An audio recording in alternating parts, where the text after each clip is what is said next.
Hello and welcome back. Today we're going to talk about games number 80 through 71. Now you remember in my last video I was very embarrassed when I couldn't find Duel of Ages. Well, as soon as we stopped filming, I noticed it on the shelf behind me. So I guess I'm redeemed? Who knows? Anyway, let's get started with today's list. Number 80 we have Tolkien, the Mayan calendar. Now this is a Euro-y game where you're trying to build up your own little engine and you're trying to put these workers on this interesting wheel, and as the wheel turns, the workers get more and more valuable. Now, I do have to thank one of my friends locally. She went ahead and painted my wheel for me. It came in this drab beige plastic, but she painted it and now it looks great. I'm really looking forward to the next time I can play this game. It's kind of a lot going on and sometimes it's a little bit hard to process, but I do have some friends in Estonia who once played this having, I believe, a 30-second turn timer so that they could play it in under half an hour and claim it was a filler game. So I'm on board with Tolkien being a filler, and it's also my number 80, Tolkien, the Mayan calendar. My next game is an older game that I was so excited to get back in the day. This is a Finnish game, Eclipse, and this is a very interesting game where you're building up your empire, and you've got this interesting mechanism where you'll use these cubes to, and they're covering up your board, and you're going to uncover things as you explore more, and you've got a bunch of different resources you're managing. There are special powers with the different races, and it is a great game. I like it best with 2 players or 3 players. You can play it up to 9, which you should never do unless you want to be playing it for another 2 or 3 years. It is one of my favorite space games.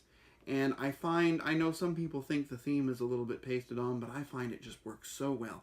I often say it's like what would happen if Twilight Imperium and Through the Ages had a love child.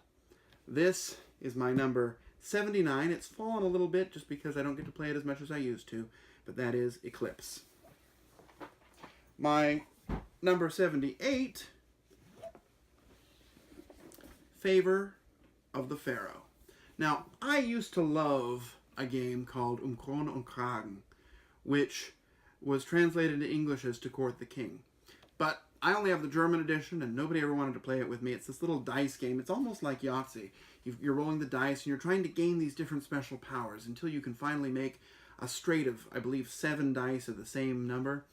And that starts the end of the game. You'll claim the power of the Pharaoh in this version. This is the reprint. It is better than the original. In fact, it blows the original completely away. It adds a bunch of different special powers you can go through so that each game's going to be different. It comes with a useful box insert, which was just, amazing by itself. It's fast, it's light, and it's tons of fun. Lots of good dice rolling. My number 78, Favor of the Pharaoh. Next up, we have a game that I love. Sometimes I think I am the only person that loves this game. This is, I've referred to as the greatest game I never play.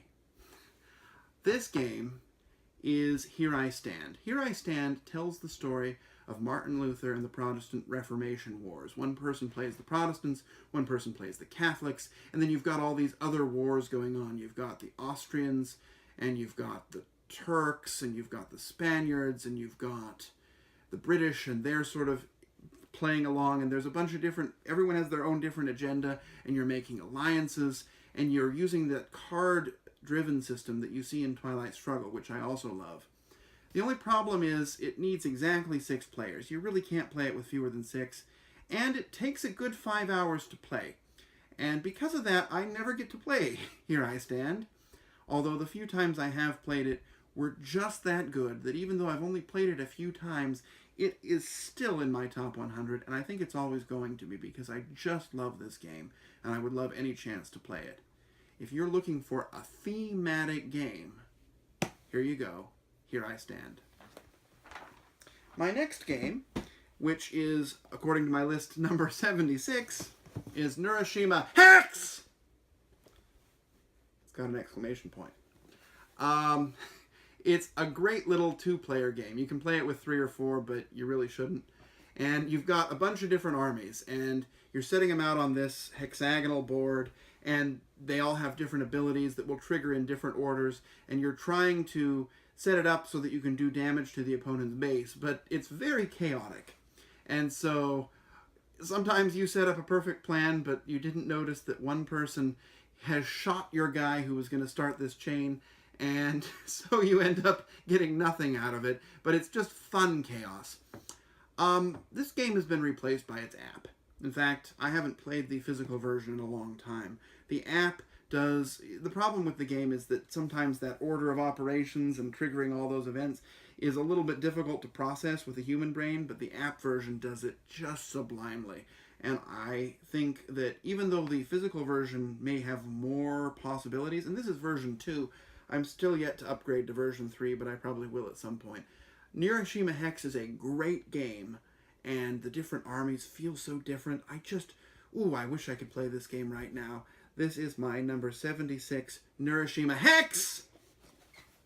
Next up, we have my number 75. My number 75 is something you shouldn't take personal because it's nothing personal. This is a Mafia-themed game. Not my favorite Mafia-themed game, but one of my favorite ones. And you've got a bunch of different gangsters, and you're trying to bribe and negotiate your way up to the top. And you sometimes have to kill the other gangsters, or you make a move and try and take their place, and you're negotiating and bargaining. The game may be a little bit long. I usually play with around less than the recommended number, but it works well with a group of people who really want to get into it and just bribe each other with everything, and negotiate and make deals, and then smile, break the deal, and say, it's nothing personal. And that is my number 75.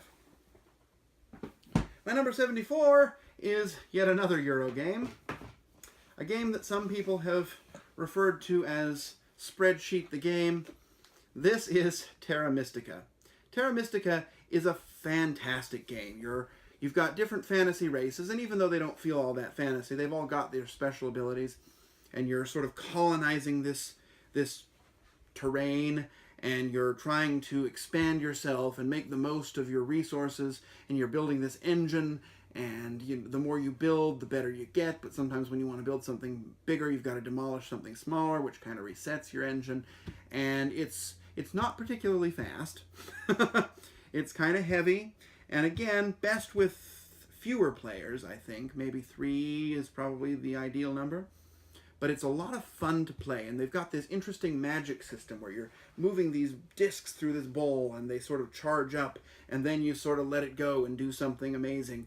And there's a new version that just came out at Essen, Gaia Project, which I'm really curious to try. But for now, Terra Mystica is just a great game that I would really love to play with somebody who knows how to play it, so it stays at my number 74. My number 73 is a game that has kind of a story for me. And this is Pillars of the Earth. When I was younger, my father used to listen to the Pillars of Earth on audiobook, on cassette, books on tape, in the car when we would go on a long car trip. And I didn't really know much about it other than that it was the Pillars of the Earth. And when I saw there was a game, I thought, ooh, I'll try that. And I bought it, and I played it, and it was a lot of fun. I think I played it on Brettspielwelt online before I bought the physical version, but I eventually did, obviously. And I was just so curious. It's about building this cathedral. And I thought, well, that's based on a book, isn't it? And so I bought the book. And I read the book. And I loved the book. Okay, it's definitely not for kids. There's a lot of gross sex scenes in it. But it is an interesting story of intrigue and all this effort that goes into building this cathedral.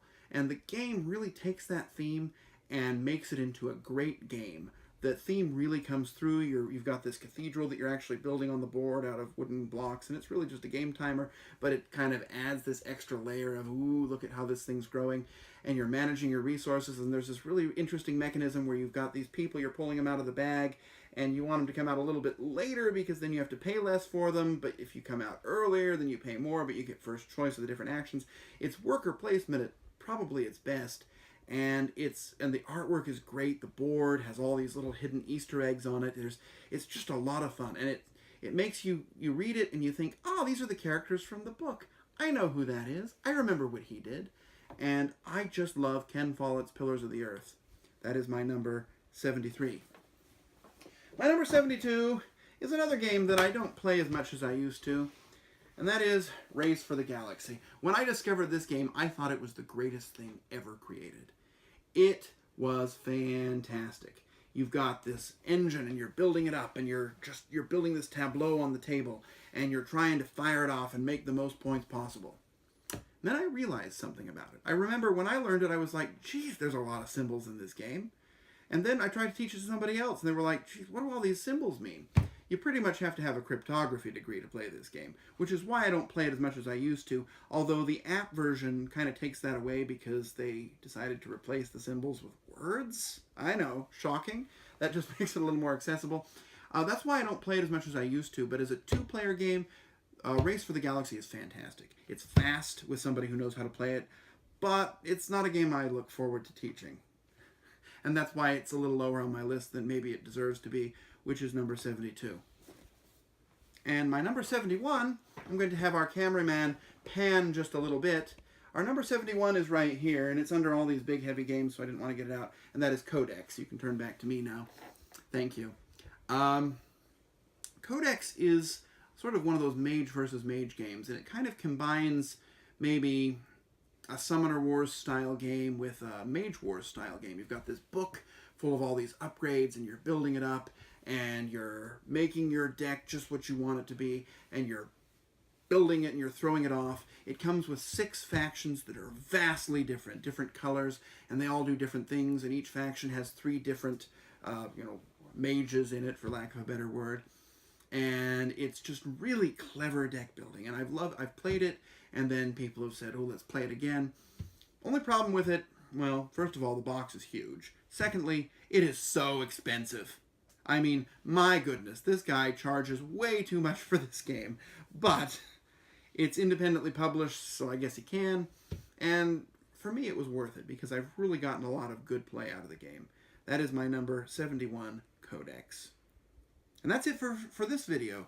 We've gone through the first 30 games in my list. We've got a lot more coming, and I look forward to telling you about it. So that's all for now. Bye!